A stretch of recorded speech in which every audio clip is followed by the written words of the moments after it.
With today's watch market going crazy, it's very hard to find underrated watches from the top brands. It's always interesting how one can argue a model deserves more credit, whilst the other one might not truly grasp the historical importance. To convince somebody a 100+ K watch is undervalued is very hard, especially to a non-watch geek. But I will try to do so anyway in today's watch guide of the Patek Philippe Grand Complication 3970E.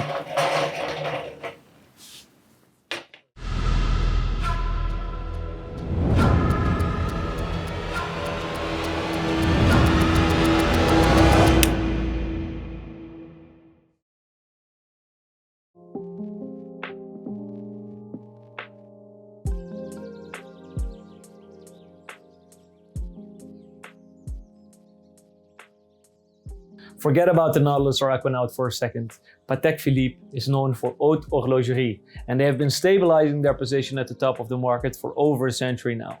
But to get there in the first place, they went to great lengths, and they pioneered in many highly complicated mechanical developments. One of these being the introduction of the very first perpetual calendar wristwatch ever. They realized this as early as 1925. It was clear that the artisans of Patek Philippe were set out to accomplish great things, and one of these astonishing wonders is the 3970E. Here they combined the perpetual calendar with a chronograph function. I will try to carefully explain why you should love this model, and I will do so by looking at its history to properly judge it in the correct time frame. Obviously, we won't leave you without explaining everything about the special reference, from its case to its hands and the evolution of different varieties. Starting with the history. A chronograph function, together with a perpetual calendar, has been named by many the most important combination of complications. This family didn't start with the 3970, so I'll take you back to the beginning. I just mentioned the 1925 Patek Philippe perpetual calendar wristwatch, but in fact the movement for this marvel was already completed before the turn of the 20th century. It wasn't until 1920 for this movement to be recased and later on sold. In that same decade, the first chronograph wristwatch from Patek first saw light. However, both complications were scarcely used, and they were only for special pieces and not really produced in large numbers. For this we had to wait for reference 130 and 1526 respectively regarding a series of the chronograph and perpetual calendars. It wasn't until the early 40s for these two complications to be combined in a serially produced model. Any Patek Philippe aficionado knows the reference 1518, but even people outside the world of watches might have heard of it, since its steel example fetched a record price when it was sold in 2014 for over $11 million, making it then the most expensive wristwatch ever sold. Back then, such highly complicated watches were usually on special order, and very few other brands were able to execute and sell similar models. Patek's 1518 was listed just shy of 2,800 Swiss francs for a gold example, an astronomical asking price for a non-special order piece. The successor was launched in the 50s under reference 2499, a much coveted watch in the auction industry and among collectors often mentioned as the most wearable grail piece Patek. This watch is high in demand but low in supply, and approximately only one a month was produced over the course of 35 years, so it results in a rather high current value. And the early 2499 still featured the square pushers that we know from its predecessor, so the 1518 also had these, but they switched it to the round pushers for the second version, and that is something you can also find on the reference that is in today's spotlight. The watch is right in front of me, the 3970E.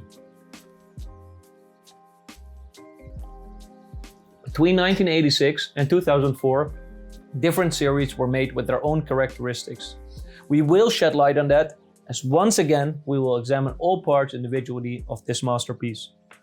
Starting off with the case, we specifically mentioned 3970E, where the letter stands for the French word étanché, which means waterproof. Yet the first 100 pieces that left the factory had a snap-on case back, and thus are not 3970E but merely 3970. From the second generation onwards, they fitted the 3970 with a screw-down case back, and by doing so, they finally accomplished the production of a waterproof Grand Complication. The second series were factory fitted with a solid case back, whilst the third series came with both a solid as well as a see-through case back. The final execution is the fourth series, and this was solely delivered with the last mentioned see-through case back.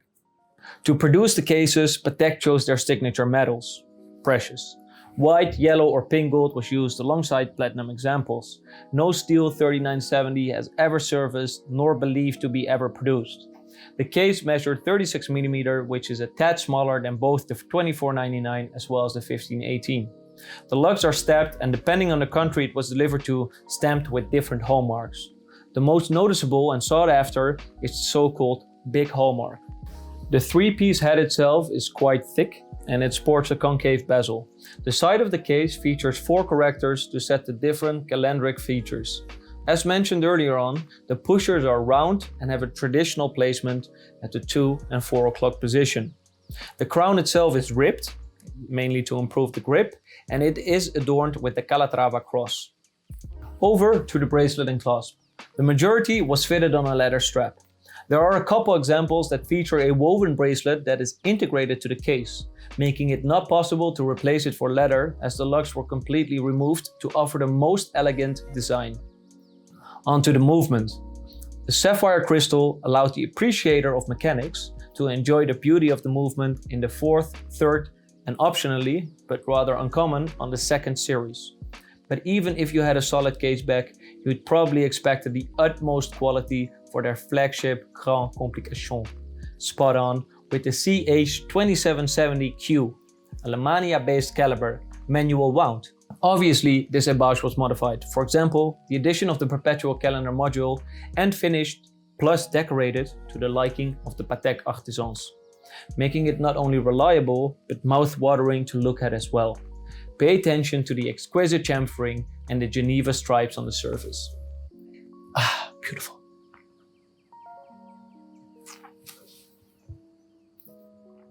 And the dial and hands are next. Few things are closer to perfection than the dial layout of the 3970. Surrounded by an open minute track, we can find a lot going on in the center of the dial to display all the different functions. Yet it remains a delight for the eye. Above the brand name, one can read the day and month in faceted apertures. The subdials at the 3 and 9 are also lowered. The last mentioned featuring a chrono minute counter as well as the leap year indication. On the opposite part of the dial is the decentral seconds and the 24-hour indication. Last but not least, the moon phase and date at the bottom. The text color is contrasting the dial and a lovely classic font is used. The numbers are all Arabic. Aesthetically, it's easiest to differentiate the series by the hands and markers. Both the first and the second series come with leaf hands and stick markers. They changed to pointy batons and matching hands for the third series and the final execution. Platinum examples can feature diamond markers instead. Only the platinum version is executed either with the black or the opaline dial. There are a few exceptions, like the one from Eric Clapton that was fitted with a salmon color dial and a Breguet number 12. Another possibly unique execution was found with the same dial configuration, yet in black, one in platinum and another one in yellow gold. In 2013, Christie sold a very late 3970 in yellow gold with full Breguet numerals and hands.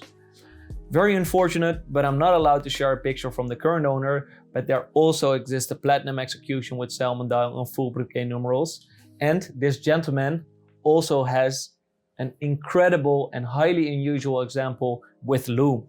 So maybe there are still some undiscovered treasures out there. So guys, in the 2 decades the 3970 was in production, it established itself as the backbone of Patek's highly complicated lines. A couple years after the turn of the century, the production ceased and was followed by the way larger and less elegant 5970. I've had quite a couple of both references, and every time I hold them side by side, I can't wrap my head around the fact that the 5970 is higher in price. And I hope after checking this guide, the watch community will have a better understanding of the historical importance and sheer beauty of this Patek Philippe with perpetual calendar, with moon phase, with chronograph function.